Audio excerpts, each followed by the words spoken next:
ॐ हरिः ॐ श्रीगुरुभ्यो नमः। हरिः ॐ पार्थाय प्रतिबोधितां भगवता नारायणेन स्वयं व्यासेन ग्रथितां पुराणमुनिना मध्ये महाभारतम् अद्वैतामृतवर्षिणीं भगवतीम् अष्टादशाध्यायिनीम् अम्ब त्वामनुसन्दधामि भगवद्गीते भवद्वेषिणीम्। यं ब्रह्मा वरुणेन्द्ररुद्रमरुतः स्तुन्वन्ति दिव्यैस्तवैः वेदैः साङ्गपदः क्रमोपनिषदैः गायन्ति यं सामगाः।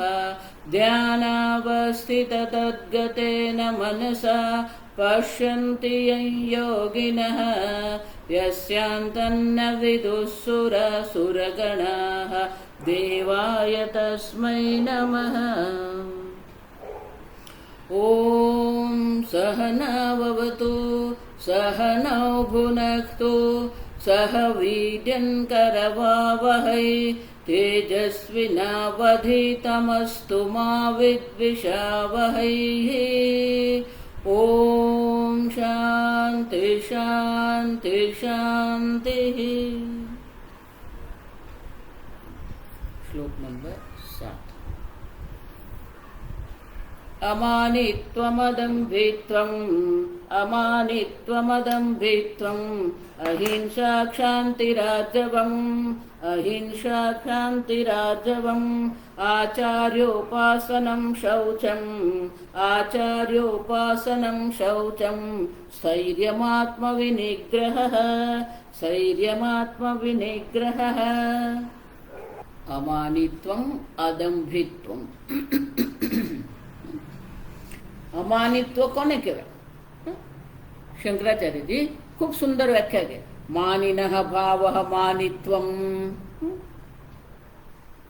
કેટલાક લોકોને ખૂબ માનની અપેક્ષા હોય. જો માનીને એટલે જેને માનની અપેક્ષા છે, ક્યાંય પણ જાય તો લોકો એની નોંધ લેવી જોઈએ, એની સાથે વાત કરવી જોઈએ. ઘણા લોકોને આવું હોય. હું ત્યાં ગયો, મારી સામે નહીં જોયું, મારી સાથે વાત નહીં કરી. માનિનઃ ભાવઃ માનિત્વમ. સતત બીજા પાસે સન્માનની અપેક્ષા રાખવી. સ્વામીજી કે યુ ડિમાન્ડ ધ રિસ્પેક્ટ.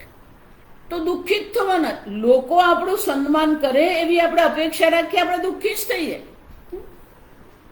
પણ આપણું વ્યક્તિત્વ એવું હોય, આપણો વ્યવહાર એવો હોય કે સામેથી જ લોકો આપણું સન્માન કરે. જો એટલે સ્વામીજી એવું કહેતા, don't demand respect, you earn respect. આપણું વ્યક્તિત્વ એવું હોય, આપણો વ્યવહાર એવો હોય, આપણી વાણી એવી હોય કે જ્યાં જઈએ તો લોકો આપણને માન આપે. માનિનઃ ભાવઃ માનિત્વમ આત્મનઃ શ્લાઘનમ. પોતાની મોટાઈ પ્રગટ કરવી. શ્લાઘન પોતાને આત્મસ્તુતિ. જો કોઈ પણ પેલું નાનું પણ કર્મ કરે ને તેની એવી અપેક્ષા હોય કે લોકો આ મારા કામનો, આ મારા વ્યવહારની નોંધ લે અને લોકો મને શાબાશી આપે. એ માનનો ભાવ કેમ? માનિનઃ ભાવઃ. એ માનીનો ભાવ આપણામાં કેમ આવે છે?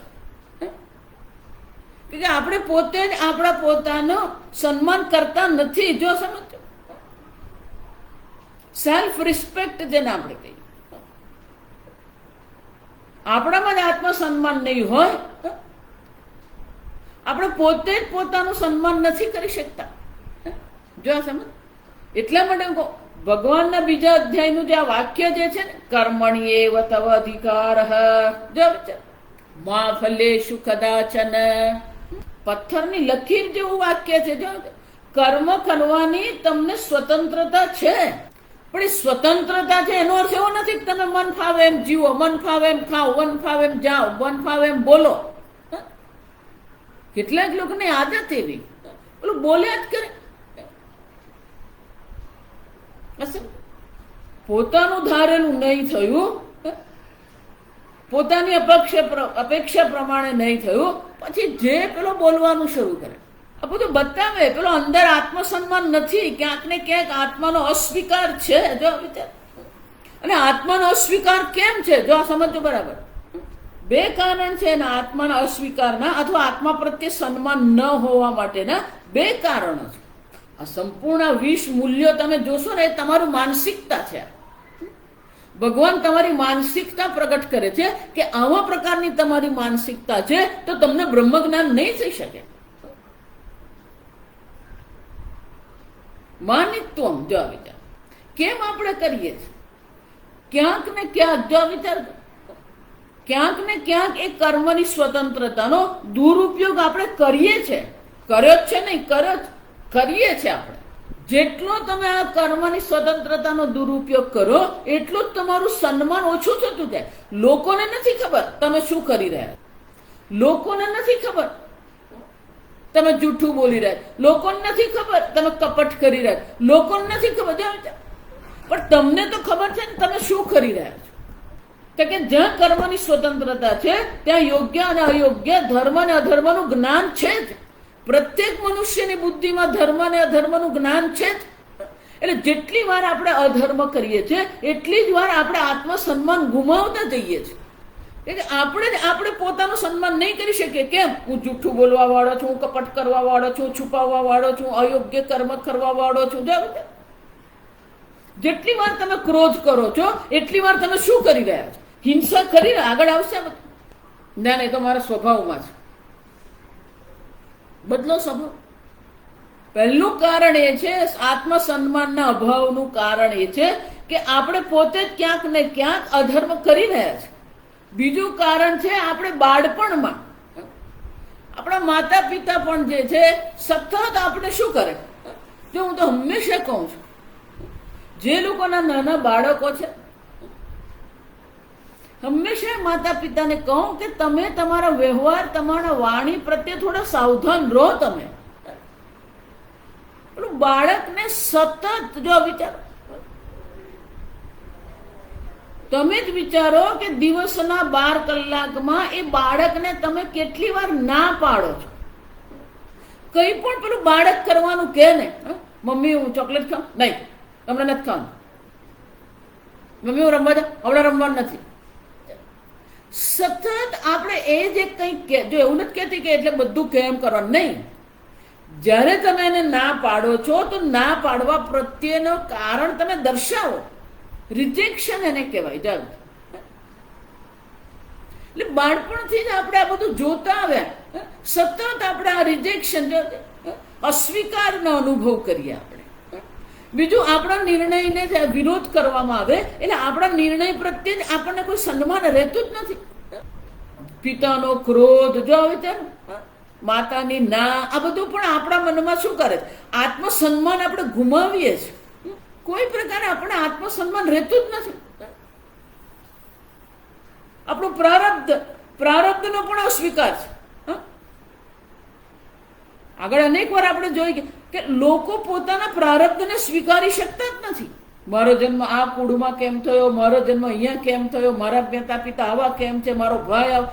સતત આપણે વિરોધમાં જીવીએ. જો આ પ્રકારથી બાળપણમાં આપણે અનેક પ્રકારથી અસ્વીકાર કરીને આવ્યા છે, વિરોધ કરીને આવ્યા છે.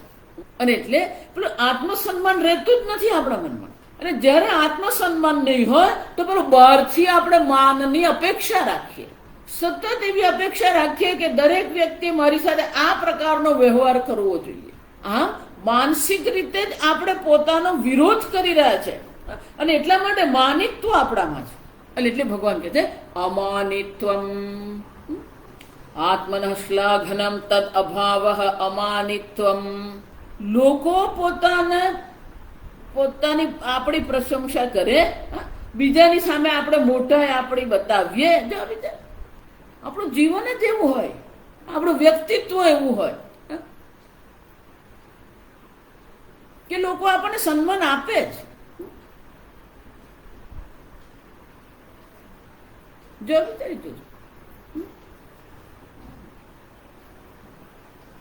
કોઈને પાસે તમારે શા માટે માગવું પડે સન્માન? આત્મસન્માન જ્યાં સુધી નહીં આવે ને ત્યાં સુધી અમાનિત્વ નહીં આવે. આ સમજો. તમારો પ્રારબ્ધ, તમારા કુળ, તમારો સંબંધ, તમારા દેશ, તમારા કાળનો જ્યાં સુધી તમે પૂર્ણતઃ સ્વીકાર નહીં કરો ત્યાં સુધી અમાનિત્વ સંભવ જ નથી. સતત પેલા સંઘર્ષમાં આપણે જીવીએ.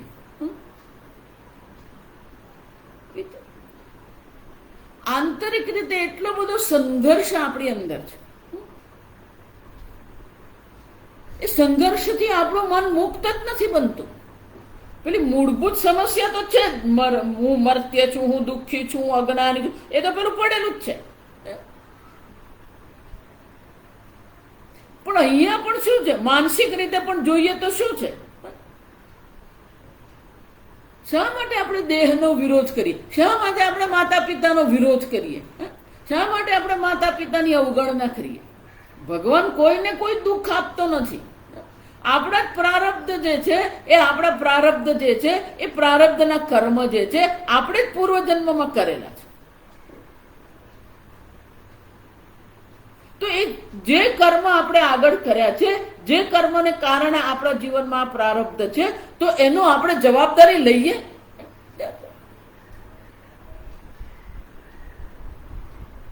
એમાંથી આપણે તો છટકવા માંગીએ છીએ.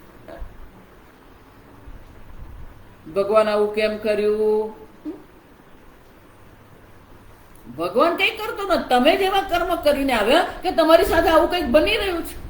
જોઈ આ બધું જોઈ ગયા આગળ. તથા માન અપમાન કર્મયોગની દ્રષ્ટિએ પણ એ જ છે. સુખમ દુઃખમ સમે કૃત્વા લાભા લાભો જયા જયો. માન અપમાન લાભ અલાભ આ બધું પ્રારબ્ધ છે.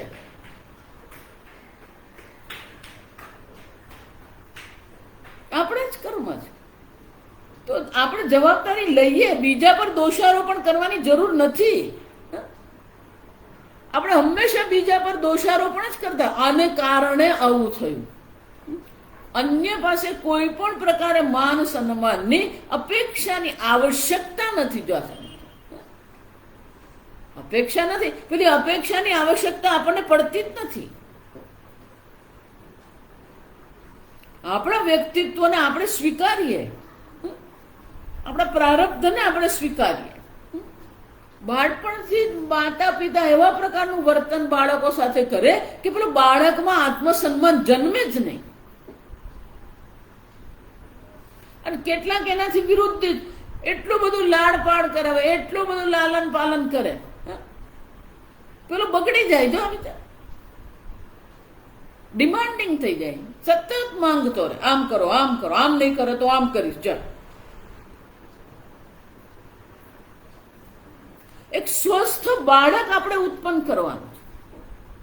માત્ર જન્મ આપવાથી બાળક ઉત્પન્ન જ થઈ જતું. સ્વસ્થ મન, આત્મસન્માન વાળું બાળક આપણે બનાવવાનું.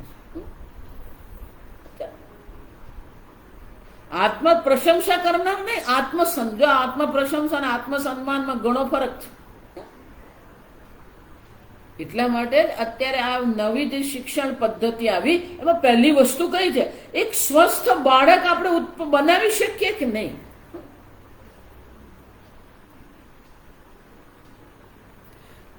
ખાલી ગણિતમાં 100 માંથી 100 લાવવાથી કઈ થતું નથી. આજકાલ આપણું પેપરમાં વાંચીએ ને, સીએમાં પહેલો નંબર આવ્યો, સારી વાત જ છે, એની મહેનત છે, આપણે સ્વીકારીએ છીએ, આપણે સન્માન કરીએ છીએ. પણ એટલે વ્યક્તિત્વનું ઘડતર થતું નથી. બાળકના વ્યક્તિત્વનું ઘડતર કરવું એ શિક્ષકોનું, માતા પિતાને જવાબદારી છે.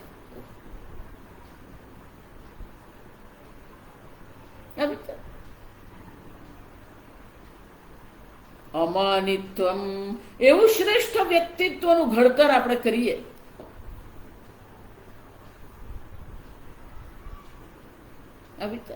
ભગવાન કહે છે આવું સ્વસ્થ મન જે છે, કોઈ મનમાં સંઘર્ષ નથી, કોઈ પ્રકારની ડિમાન્ડ માંગણી જેના મનમાં નથી.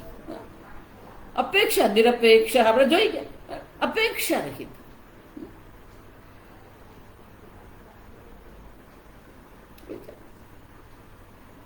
અમાનિત્વમ, અદંભિત્વમ, સ્વધર્મ પ્રકટીકરણમ દંભિત્વમ તદભાવ અદંભિત્વમ. જો આ દંભને બે પ્રકારે લઈ શકે. એવું નાનું વસ્તુ કામ કર્યું હોય પણ એવું મોટું બતાવે ને, હું આટલું કરીને આવ્યો. પોતાના ધર્મ, પોતાના ગુણધર્મને પ્રગટ કરતા રહેવું, અથવા તો પોતાનામાં જે નથી એને પ્રગટ કરતા રહેવું. જેવો છે એના કરતા કંઈક બીજી જ રીતે આપણે વ્યક્ત થતા હોઈએ છીએ.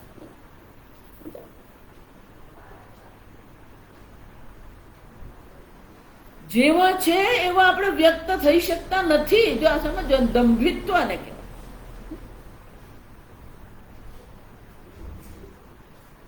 દંભ કરીએ. આગળ જોઈ ગયા આપણે, મિથ્યાચાર ઉચ્યતે. આ મિથ્યાચાર છે, દંભ છે. જો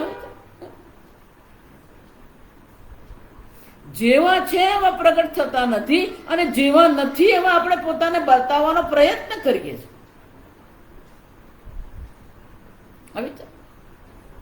તદભાવ,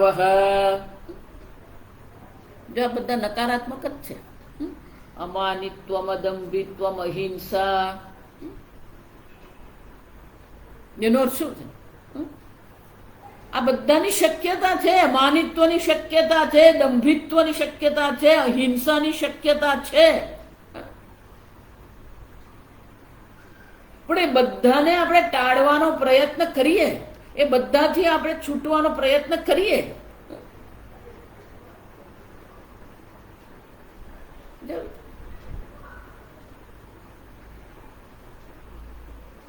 જેવા છે એવા પ્રગટ થતા રહો. જેવા નથી એવા આપણે પોતાની જાતને બતાવવાની જરૂર નથી. સ્વામીજી અમને કહેતા કે તમે આ ભણાવો ને તો એવું નહીં માનવાનું તમારી સામે બેઠો છે મૂર્ખ છે. ભલે તત્વજ્ઞાનની દ્રષ્ટિએ મૂર્ખ છે, વ્યવહારિક જગતમાં એ તમારાથી ઘણા આગળ છે, એમની પાસે ઘણો અનુભવ છે. 2 દિવસમાં તમને પકડી લે.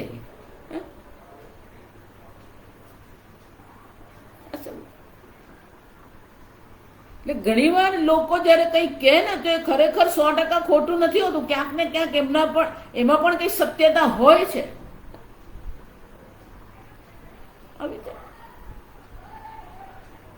અદંભિત્વ, અહિંસા, હિંસનમ, પ્રાણીનામ અપીડનમ.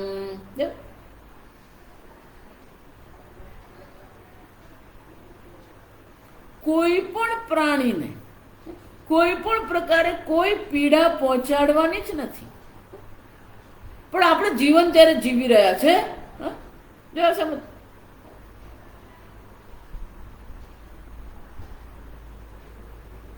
તો ક્યાંક ને ક્યાંક હિંસા થતી જ રહે છે. જીવન જીવવા માટે પણ હિંસા થવાની. 3જા અધ્યાયમાં જોઈ ગયા, કંડનમ, પેષણમ, ચુલ્લી, ઉદકુંભશ્ચ માર્જને, પંચસૂન ગૃહસ્થસ્ય પંચયજ્ઞાત પ્રણશ્યતિ.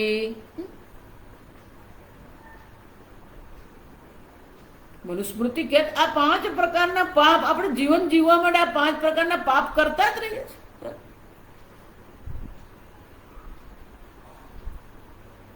એ વખતે જે પ્રકારનું જીવન હતું, જે પ્રકારની જીવન શૈલી હતી, એને આધારે આ દર્શાવવામાં આવ્યું. જો વિચાર,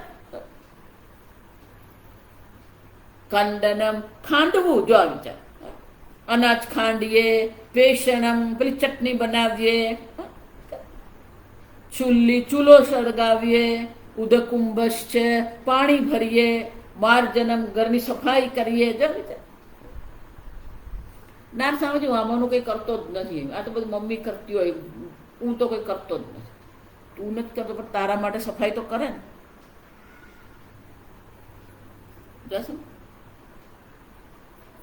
એટલે મેં કીધું કે એ જીવન શૈલીની દ્રષ્ટિએ કે છે. ક્યાંક ને ક્યાંક હિંસા થતી જ રહે છે. જીવ જંતુઓ મરતા જ રહે. આપ ચાલીએ તોય જીવ જંતુ મરવાના છે. એટલે આપણે ગુજરાતી બહુ સરસ કહીએ, પાપડી ભેગી ઈયળ પણ બફાઈ જાય. પેલી પાપડી આખી નાખતા હોય ને એટલે જો સમજ, પાપડી હોય ને એને પેલું બે ભાગ અલગ કરવાના એટલે ખબર પડે અંદર સારું છે કે નથી, સડેલું નથી કે નથી.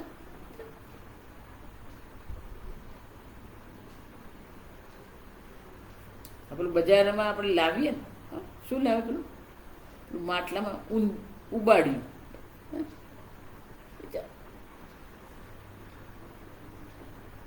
ભોજન બનાવવામાં, ચાલવામાં, સફાઈ કરવામાં, પાણી ભરવામાં ક્યાંક ને ક્યાંક હિંસા થતી જ રહે.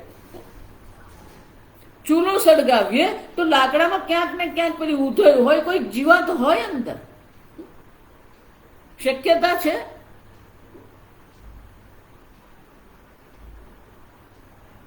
પંચયજ્ઞ પ્રાશ્યતિ, 5 પ્રકારના યજ્ઞ કરવાના છે રોજ. જો સમજો દૈનિક યજ્ઞ છે. પેલો વર્ષમાં એક વાર સત્યનારાયણની કથા કરાવે એવું નથી. અધ્યાપનમ બ્રહ્મયજ્ઞ હે, રોજ શાસ્ત્ર અધ્યયન કરો. ભલે તમે આ વેદાંત નહીં ભણી શકો પણ રોજ એક ભાગવતનું, ડોંગરી મહારાજનું ભાગવત લઈને વાંચો. તમે એક પાનું તો વાંચો રોજ. રોજ ગીતાના એક અધ્યાયનો પાઠ કરો. ભલે ને તમારું જીવન ગમે એટલું વ્યસ્ત છે. ના, એ બધું મમ્મી કરે, મમ્મીને પુણ્ય મળે, તને નહીં મળે. મમ્મીએ કરેલું મમ્મીને મળે. જો સમજો, માતા પિતા પૂજા પાઠ કરે એટલે એમ નહીં માનવાનું તમને મળી ગયું. ભલે પૂજા એમણે કરી હોય પણ પૂજા કર્યા પછી પાઠ કરવો, જપ કરવો એ આપણું કામ છે. એવા ઘણા ઘર મેં જોયા કે બહેનો શું કરે, પેલી ઘી વાળી દિવેટ બનાવીને પેલો ડબ્બો મૂકી જ રાખે. એકવાર મેં પૂછ્યું, આ કેમ તમે આ દિવેટ બનાવીને કેમ રાખો છો? તમે બહુ સરસ કીધું મને કે સ્વામીજી એકવાર સવારના હું પૂજા કરી લઉં ને પછી મેં જે દીવો કર્યો હોય દીવો હોલવાઈ જાય.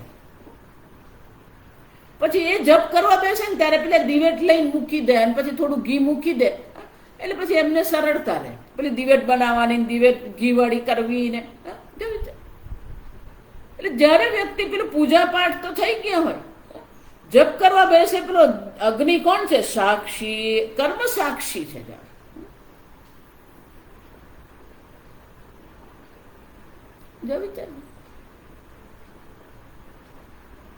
અધ્યાપનમ બ્રહ્મયજ્ઞ, રોજ શાસ્ત્ર અધ્યયન થવું જોઈએ. એટલું જ નહીં, પિતૃયજ્ઞ તર્પણમ, તર્પણ કરવાનું જ છે.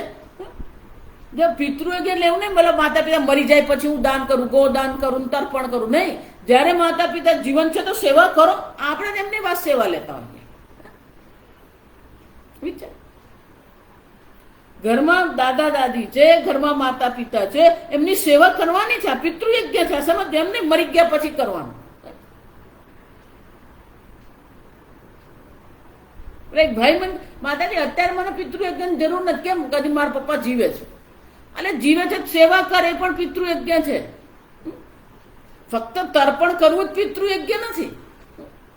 જીવંત માતા પિતા છે તો એમની સેવા કરવી આપણું કર્તવ્ય છે. માએ આપણને 9 મહિને ગર્ભમાં રાખ્યો, બાળપણમાં આપણને ઉછેર કર્યો, આપણો આપણે ભણાવ્યા, ગણાવ્યા. રોજ આપણે શાળાએ જઈ શકીએ છીએ. કેમ? માતા પિતા બધી વ્યવસ્થા કરે છે. માતા પિતા વ્યવસ્થા કરી તો આપણે અધ્યયન કરી શક્યા.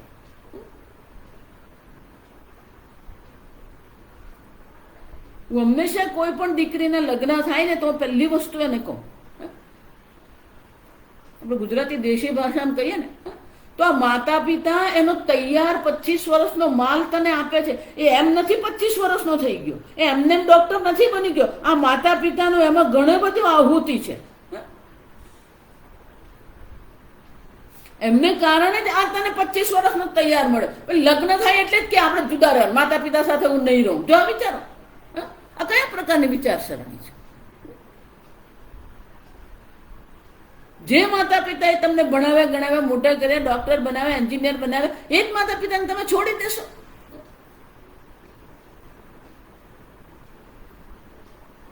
હું તો લગ્ન કરીને આવું પણ રસોઈ હું નહીં કરું તો કોણ કરવાનું? પિતૃયજ્ઞ એટલે તમારા જીવંત માતા પિતાની સેવા તમારે જ કરવાની છે.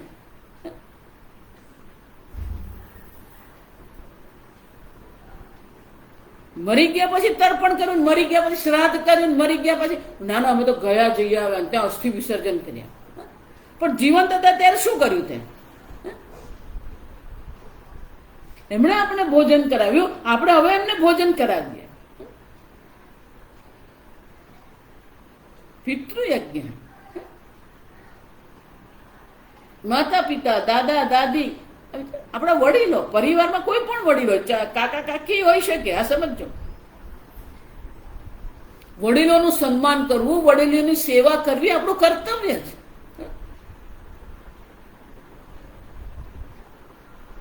દૈવ હોમ,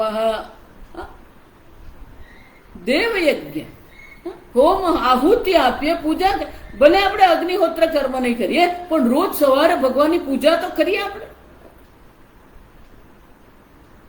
ના, એ તો મમ્મી કરે તો તું શું કર? મંદિરે વગાડવાનું, બધું જ મમ્મીએ કરવું. રસોઈ મમ્મીએ કરવાની, સેવા મમ્મીએ કરવાની, પૂજા મમ્મીએ કરવાની. તું શું કરવાનું? અને તું શું કરવાની? જો વિચાર.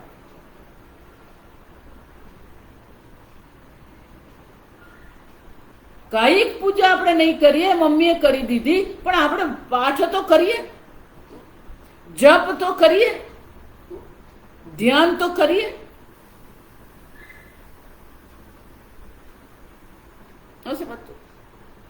દરેક વ્યક્તિએ કરવાનું છે, એવું નહીં માનવાનું.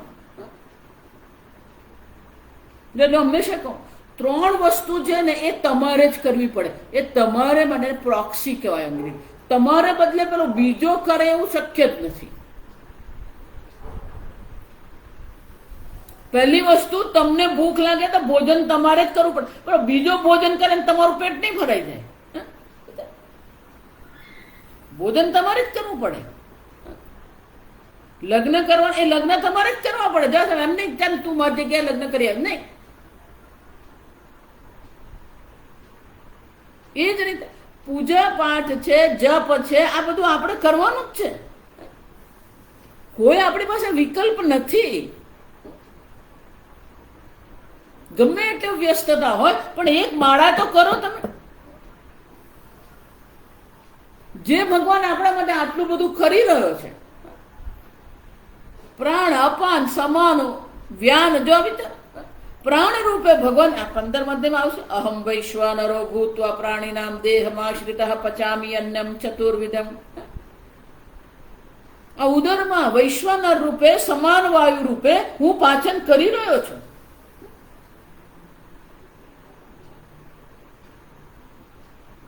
સૂર્ય રૂપે, ચંદ્ર રૂપે, અગ્નિ રૂપે, પૃથ્વી રૂપે, ગ્રહ નક્ષત્ર રૂપે ભગવાન આપણા પર કૃપા કરી જ રહે છે. પણ એ જ ભગવાન માટે આપણી પાસે અડધો કલાક નથી. દૈવ દેવયજ્ઞ બલિભૌત. આપણા જે પૃથ્વી પર જે એક પ્રકારની સંવાદિતા છે, કોને કારણે? આ બધા પ્રાણીઓ, જીવ જંતુઓ કામ કરી રહ્યા છે. કોઈ પણ નગર હોય ને ત્યાં પેલા સફાઈ કામદાર હોય. એ લોકો સફાઈ કરે એટલે આપણું નગર સ્વચ્છ રહે. ઘરે આવીને આપણે ત્યાંથી કચરો લઈ જાય. જો વિચાર, એમ આ જગતની સફાઈ કોણ કરે છે? એ સફાઈ કામદારો છે, સ્કેવેન્જર્સ એને કહેવાય અંગ્રેજીમાં. કોઈ પણ વસ્તુ પડી હોય એ શું કરે ને, એને સડાવે ને, સડીને પછી એનું પૃથ્વી એને માટી બનાવી દે ને.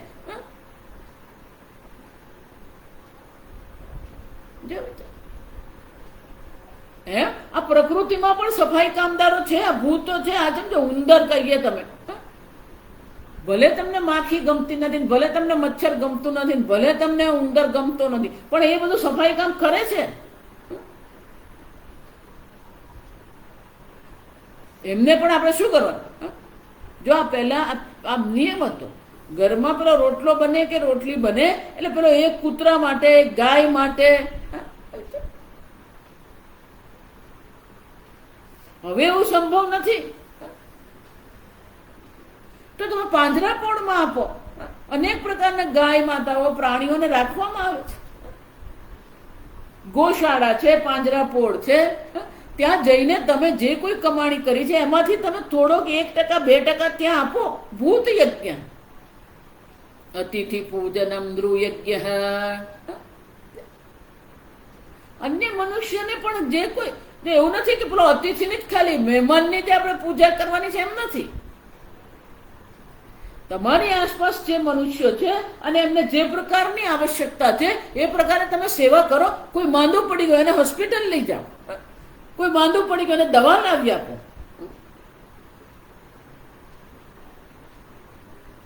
આ બધા નિવૃત્ત લોકોને હંમેશા હું કહું, ઘરે બેસી રહો ને કદાચ સાંજે નીકળો, હોસ્પિટલમાં જાઓ, ત્યાં બેસો. એવા ઘણા ગરીબ લોકો છે જે લોકો પાસે દવા લેવાના પૈસા નથી, ફળના પૈસા નથી. આપો. તમે ધન નહીં આપો પણ તમે વસ્તુ તો આપી શકો ને.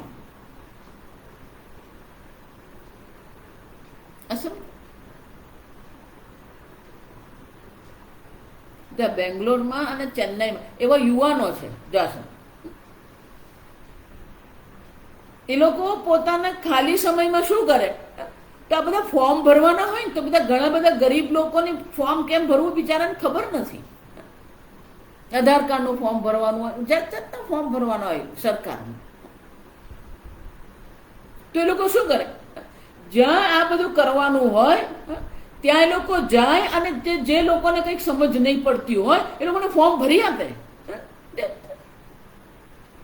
વ્યક્તિની જે પ્રકારની આવશ્યકતા છે એ પ્રકારે તમે પૂજા કરો. વ્યક્તિને શું કરવા, મદદ કરો, સહાયતા કરો. કોઈને વસ્તુની જરૂર છે, કોઈને પુસ્તકની જરૂર છે, કોઈને અન્નની જરૂર છે, કોઈને આ પ્રકારની જરૂર છે. એમને ખબર નથી કેમ ફોર્મ ભરવું, તમે ફોર્મ ભરી આપો. છે એવા આખા યુવાનોનું આખું મંડળ ચાલે કે અઠવાડિયામાં 1 વાર, મહિનામાં 2 વાર એ લોકો આવા સ્થાન પર જાય અને જે લોકોને સમજ નથી પડતી એને મદદ કરે. પેલો અધિકારી પણ કેટલા લોકોને મદદ કરે.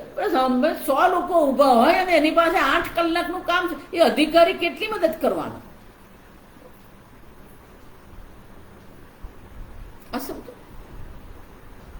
કોઈ પણ રીતે અન્ય મનુષ્યને તમે સહાય મદદ કરો. અંધજન શાળા છે, વિકલાંગોની શાળા છે, મદદ કરો ત્યાં.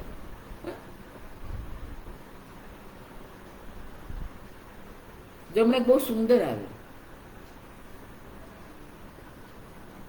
કે એક શહેરમાં એક વિશેષ પ્રકારનું પેલું મકાન બનાવેલું પ્રવાસ માટે. એમાં મ્યુઝિયમ છે, બધું જ છે. પછી છેક ઉપરના માળે જઈએ તો પેલું આખું શહેર, સુંદર શહેર તમને દેખાય.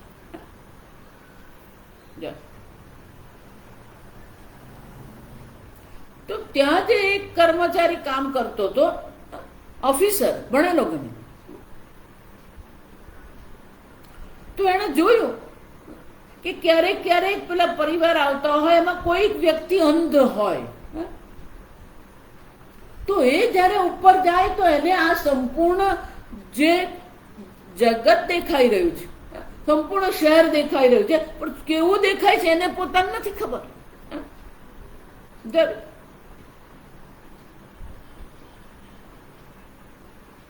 પણ જયારે બધા ઓજો તો પેલું કેવું સરસ છે આવું કે, પણ પેલો અંધજન બિચારો શું કરે, કઈ નહીં, નિસહાય થઈને ઉભો રહે ત્યાં.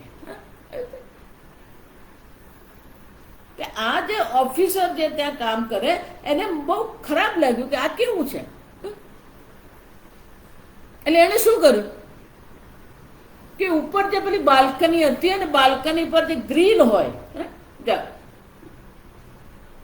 એના પર એને સરસ મજાનું સ્ટીલનું એક પાટિયું લગાવડાવી દીધું. અને પાટિયું લગાવ્યા પછી અંધજનને વાંચવા માટે શું કરે, પેલું એને બ્રેન લિપિ કહેવાય. એને ટપકા ટપકા કરીને વિશેષ પ્રકારના ટપકાની ગોઠવણ હોય અને પછી એ લોકોને આપણે શીખવવામાં આવે. એ તો પેલો એ આપણે એને પેલો ટપકા ટપકા કર્યો હોય એટલે આપણે એને આકાર એને ખ્યાલ આવે પકડીને, એટલે ખબર પડે આને એ કહેવાય, આને બી કહેવાય, આને સી કહેવાય. જાય એ લોકોને વિશેષ પ્રકારની પદ્ધતિ. એટલે એને શું કર્યું તો કે અહીંયા કોઈ વ્યક્તિ ઊભી રહે અને એને શું દેખાઈ રહ્યું છે તો એને પેલું સંક્ષેપમાં ત્યાં પેલું બ્રેઇન લિપિમાં લખાવડાવ્યું. ત્યાંથી પેલું 1 ફૂટ પર ત્યાં છે ત્યાં ઉભો રહે પછી શું દેખાય છે ત્યાં એને કરાવડાવ્યું. તો મોટું પેલું 10 ફૂટનું જે આખું બાલ્કની છે એના પર એને પેલી બ્રેઇન લિપિ લખાવી દીધી. એટલે પેલી અંધ વ્યક્તિ જે હોય એ શું કરી શકે, પેલું વાંચી શકે તો એને ખબર પડે કે અચ્છા આવું કંઈક દેખાય, તો એની પોતાની રીતે કલ્પના કરી શકે કે આ રોજ થતા પાપોથી આપણે મુક્ત થવું હોય, પંચસૂન આ 5 પ્રકારના પાપ રોજ થવાના જ છે, એ પાપોથી મુક્ત થવું હોય તો આ 5 પ્રકારના યજ્ઞ આપણે રોજ કરવાના છે. અને આ જગતમાં એની આવશ્યકતા છે જ. અહિંસા, માત્ર કોઈકનું અપમાન નથી કરતા, કોઈની સાથે ક્રોધ નથી કરતા, કોઈને આપણે પીડા નથી પહોંચાડ, એટલું માત્ર અહિંસા નથી. આ સમજો.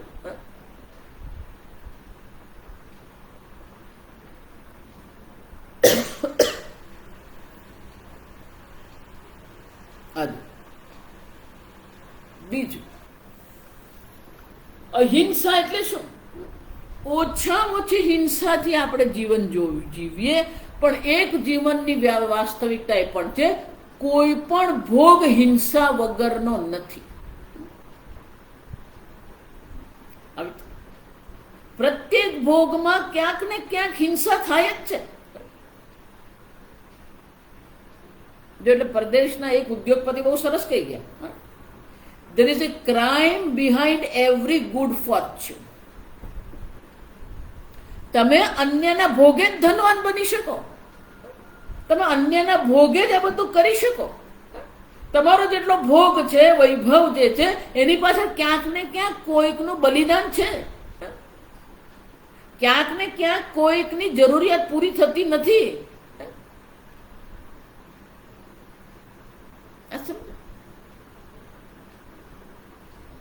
જેટલો તમે વધારે ભોગ કરો એટલી જ હિંસા થઈ જ રહી છે. તમે ગાડી ચાલવો છો, વિમાનમાં જાઓ છો, આ બધી હિંસા જ છે. આ સમજો. તો એ રોજબરોજના આપણા જીવનમાં જે થઈ રહ્યું છે એને માટે આપણે ક્યાંક ને ક્યાંક કંઈક એને શું કરવું પડે, એ પાપની નિવૃત્તિ રોજ કરવી જ પડે.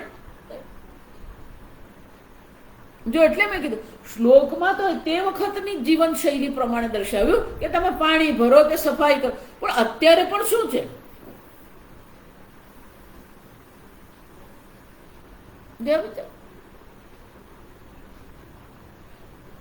તો પોતાનું જીવન જે છે ઓછામાં ઓછી જરૂરિયાત, સીધું સાદું જીવન જેટલું આપણે જીવીએ એટલી જ આપણા જીવનમાં હિંસા ઓછી થાય.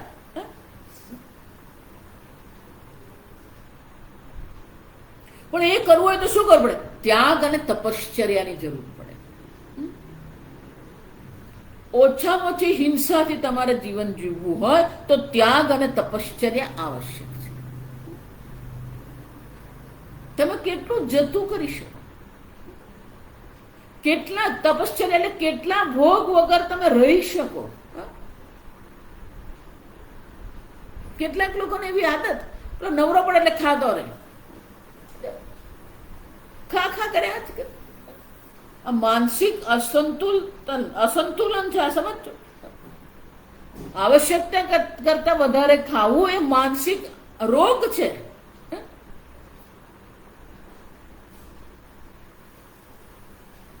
સમજો. એનો અર્થ શું થાય? આપણા જીવનમાં એટલી જ સજાગતા, સાવધાનતા હોવી જોઈએ. જેટલું સજાગ અને સાવધાન આપણે જીવન જીવીએ ને, અને સંવેદનશીલતા. અહિંસા એટલે આ 3 વસ્તુ આપણામાં હોવી જોઈએ. સંવેદનશીલતા એટલે કે અન્યના દુઃખ, અન્યને પીડાને સમજવા માટેની આપણે માનસિક રીતે સંવેદનશીલતા. સજાગતા, અન્યને કંઈક આપણે એવું કહી નહીં દઈએ, અન્ય સાથે એવું કંઈક નહીં કરીએ જેને કારણે એને અપમાન લાગે. સાવધાનતા, કોઈ પણ કર્મ કરીએ એમાં સાવધાનતાની જરૂર પડે. જો એટલે આ તમે નેશનલ હાઈવે પર જાઓ બધા બોર્ડ મારેલા, સાવધાનતા હટી દુર્ઘટના બની જાઓ. દુર્ઘટના એટલે હિંસા. જો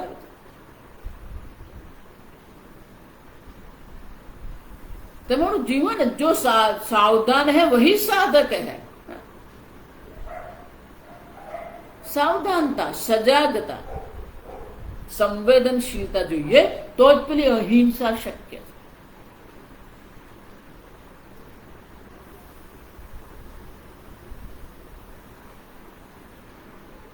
અહીંયા શંકરાચાર્યજી કહેતા નથી, ત્રણ પ્રકારની હિંસા છે: કાયિક, વાચિક, માનસિક.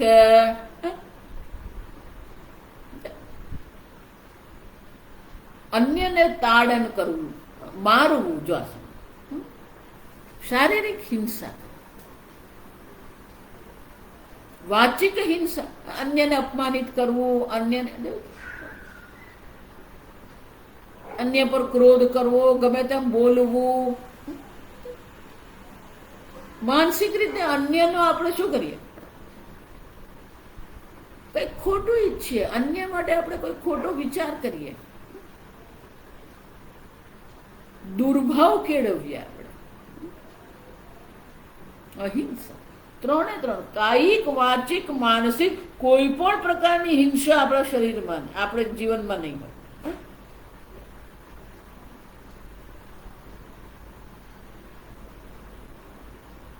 વાચિક જ બહુ મોટી છે, આ સમજો. કેમ? અનુદ્વેગ કરમ વાક્યમ સત્યમ પ્રિયમ હિતમ ચયત. ભગવાન કહે છે 18માં આવશે, વાણીની તપશ્ચર્યા. અનુદ્વેગ કરમ વાક્ય, કોઈને પણ ઉદ્વેગ કરનારું વાક્ય બોલવું જ નહીં. અને બોલવું પડે તો પહેલા તૈયારી કરો. ડોક્ટરોને આવું થાય તો વિચાર, કંઈક એવો પ્રસંગ બની જાય પણ પેલાને આઘાત ન લાગે એમ પહેલા એને તૈયાર કરો અને પછી એને કહો. ઘણી વાર એવું અકસ્માત થાય, અકસ્માતમાં પતિ પત્ની બંનેને અકસ્માત થાય, પેલા પતિ ગુજરી ગયા, પેલી પત્ની જે છે બેભાન થઈ ગઈ, એનું હાડકું તૂટી ગયું, એને પેલું ઓપરેશન કરે, એ ભાનમાં એટલે તરત જ પૂછે ક્યાં છે, તો તરત નહીં મરી ગયા, તરત કઈ નહીં દે મરી ગયા.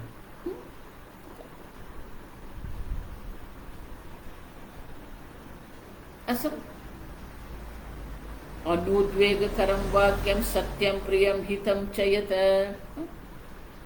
આપણે જેટલું બોલીએ છે ને એમાંનું આ બધું કપાઈ જાય, ખાલી 25% જ રહે આપણી પાસે. સત્ય જેને આપણે કહીએ ને, જે સત્ય છે એમાંથી ખાલી 25% જ બોલવા યોગ્ય છે. પહેલું તો એ સત્ય પ્રિય હો, અનુદ્વેગ, કોઈને ઉદ્વેગ કરનારું નહીં, પ્રિય હોવું જોઈએ. મિતમ, મિતમ એટલે માપસરનું.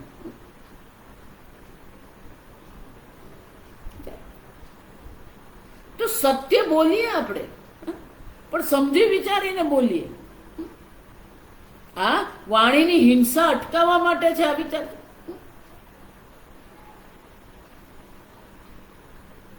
એ જ રીતે માનસ તપ.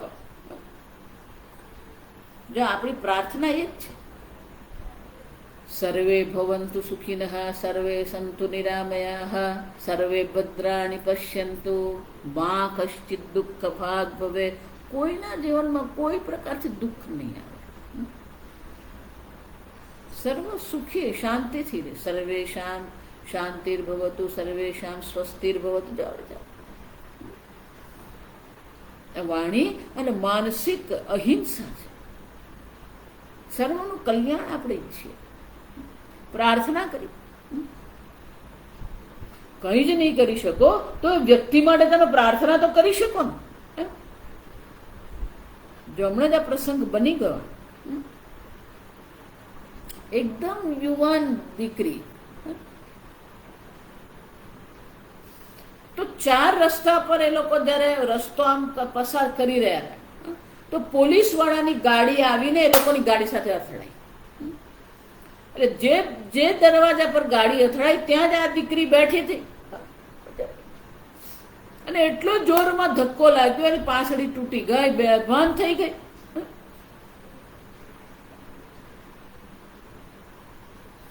હોસ્પિટલમાં લઈ ગયા ને.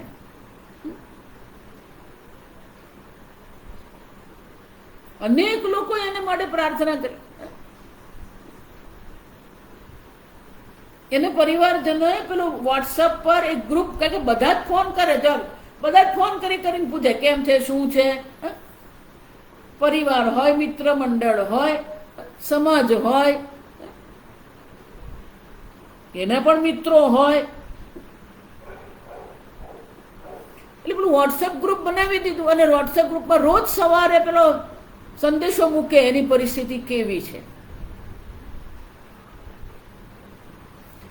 જેમ બધા જોડાતા ગયા, બધા જ પ્રાર્થના કરે એને માટે. જો સરસ મજાના એને માટે સંદેશા મૂકે, સરસ મજાની શુભેચ્છાઓ એને માટે મૂકે. એ બેભાન થઈ ગઈ, એમાંથી બહાર ક્યારે નીકળશે એ ડોક્ટરને ખબર નહીં હતી. જો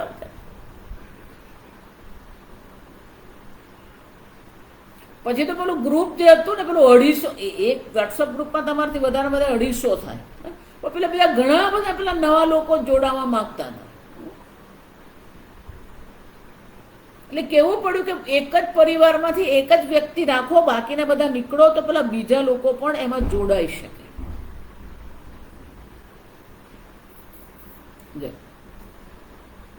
2 મહિના સુધી બધા એને માટે પ્રાર્થના કરી. આજે એ દીકરી પગે ચાલતી થઈ ગઈ. સંપૂર્ણપણે સ્વસ્થ હજી થઈ નથી, પણ એટલીસ્ટ પોતાના પગ પર તો એ પગભર થઈ. જો વિચાર, તો તમે કંઈ નહીં કરી શકો, પ્રાર્થના તો કરી શકો ને. હનુમાન ચાલીસાનો પાઠ કરો, દત્ત બાવનીનો પાઠ કરો, વિષ્ણુ સહસ્રનામનો પાઠ કરો.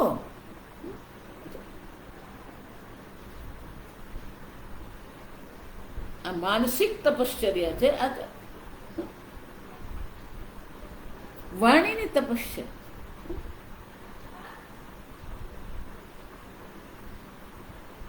આગળ કહી કે અન્યને માટે સદભાવ કેળવો.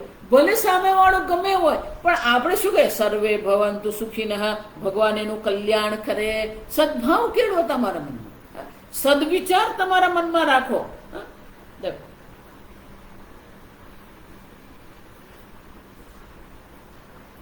દયા, કરુણા, જો આ વિચાર, આ બધું અહિંસામાં જ આવી જાય. આ સમજો.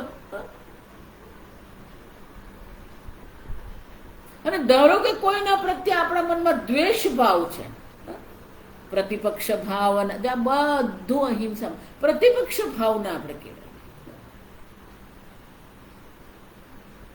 પ્રતિપક્ષ ભાવના દ્વારા એનું તો કલ્યાણ થાય જ છે, આપણું પણ કલ્યાણ થાય. કેમ? એ દ્વેષ ભાવમાંથી આપણે મુક્ત થઈએ.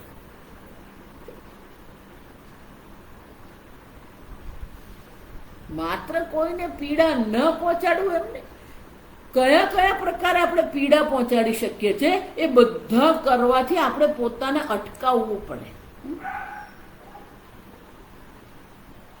આ બધા સદગુણો છે ને, નકારાત્મક કેમ છે? કારણ કે આપણે એવું કરીએ છીએ, એ કરતા આપણે અટકીએ. જો અમાનિત્વમ, અદંભિત્વમ, અહિંસા, હવે કરવાની શક્યતા છે અને કરીએ જ છે. શક્યતા ને કરીએ જ છે આપણે. તો આપણે આ પ્રકારનું આપણું વ્યક્તિત્વ બનાવવું પડે. જો શંકરાચાર્યજી જયારે ભારત યાત્રા કરતા હતા, તો દક્ષિણમાં ગોદાવરી કિનારે ગયા. ત્યાં અમને પેલું આશ્ચર્ય જોયું. શું આશ્ચર્ય જોયું? પેલો સિંહ ત્યાં બેઠો છે અને પેલું મોર અને હિરણ આરામથી ચરી રહ્યા છે.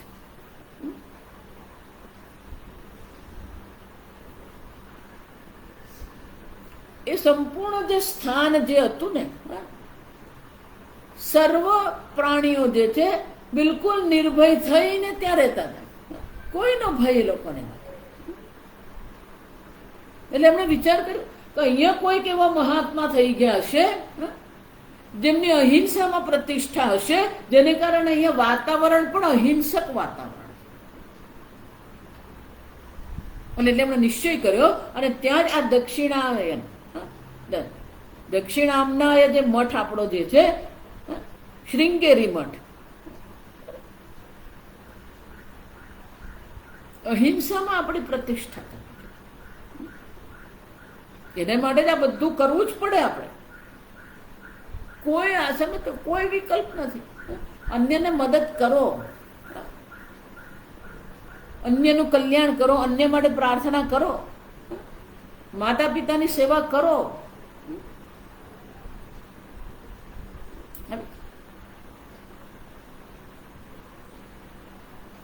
આપણા જીવનમાં પાપ થઈ જ રહ્યા. જીવન જીવવું જ પાપ છે, ભોગ કરવો જ પાપ છે. અને આપણી વાણી પર આપણું નિયંત્રણ નથી તો ક્યાંક ને ક્યાંક આપણે વાચિક હિંસા કરતા જ રહીએ છીએ.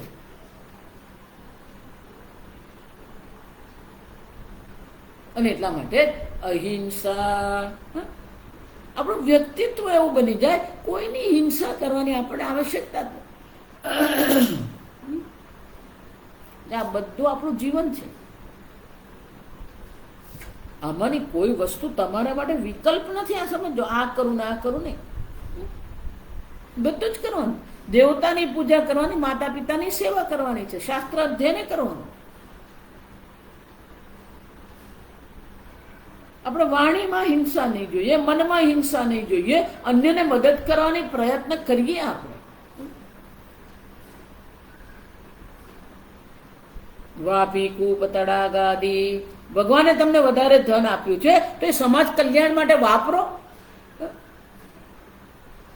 વાપી કૂપ તડાગાદી દેવતાયતનાની છે. દેવતા દેવાલય બનાવો.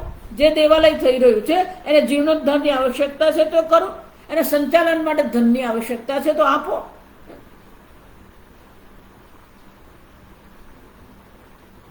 આરામશ્ચ અન્ન પ્રદાનમ, આરામશ્ચ ધર્મશાળા ખોલવા માટે, અન્નપ્રદ અન્ન ક્ષેત્ર ખોલવા માટે. જો આપણી પાસે ધન છે તો આ બધું પણ આપણે કરી શકીએ. સમાજ સેવા જેને કહેવાય. એમાં જ પછી આપણે ભલે આ શ્લોકમાં નથી પણ એમાં જ આપણે બે બીજી વસ્તુ ઉમેરી શકીએ. વિદ્યાલય બનાવીએ, વિદ્યાલયનું સંચાલન કરીએ, એમાં દાન આપીએ, ચિકિત્સાલય, હોસ્પિટલ ખોલવી. જો આજકાલ ખૂબ બધી ચેરિટેબલ હોસ્પિટલ છે.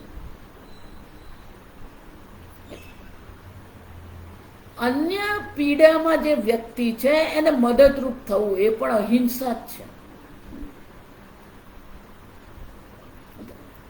માત્ર અન્યને પીડા આપીએ નહીં, એને પીડામાંથી મુક્ત કરવું પણ અહિંસા જ છે. એટલે મેં આગળ કીધું ને, આપણામાં એટલી સંવેદનશીલતા હોવી જોઈએ કે સહજ રીતે જ આપણે મદદ કરવા તૈયાર થઈ જઈએ.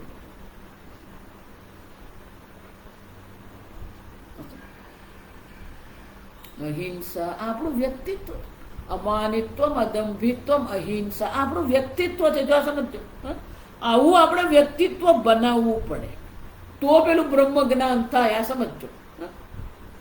એટલે ભગવાન અંતમાં કહે છે, કાલે જોઈ ને, એ તદ જ્ઞાનમિતિ, આ જ્ઞાન છે. આ 20 મૂલ્યો કોઈ વિકલ્પ નથી. આ બધા જ મૂલ્યો આપણા જીવનમાં આવવા જોઈએ. આપણું એવું વ્યક્તિત્વ બનવું જોઈએ, તો પછી એ બ્રહ્મ જ્ઞાન આપણને થઈ શકે. આગળ આપણે કાલે જોઈશું.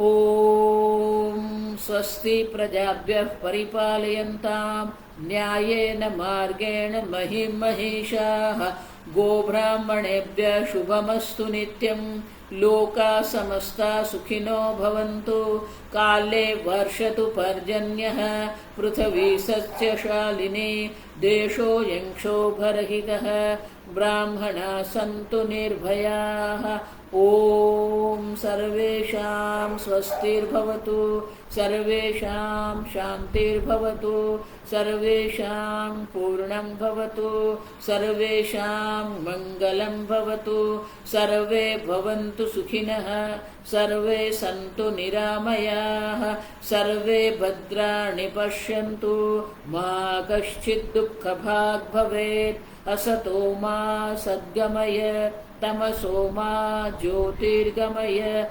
मृत्योर्मा अमृतङ्गमय। ॐ पूर्णमदः पूर्णमिदं पूर्णात् पूर्णमुदच्यते, पूर्णस्य पूर्णमादाय पूर्णमेवावशिष्यते। ॐ शान्ति शान्ति शान्तिः। हरिः ॐ श्रीगुरुभ्यो नमः।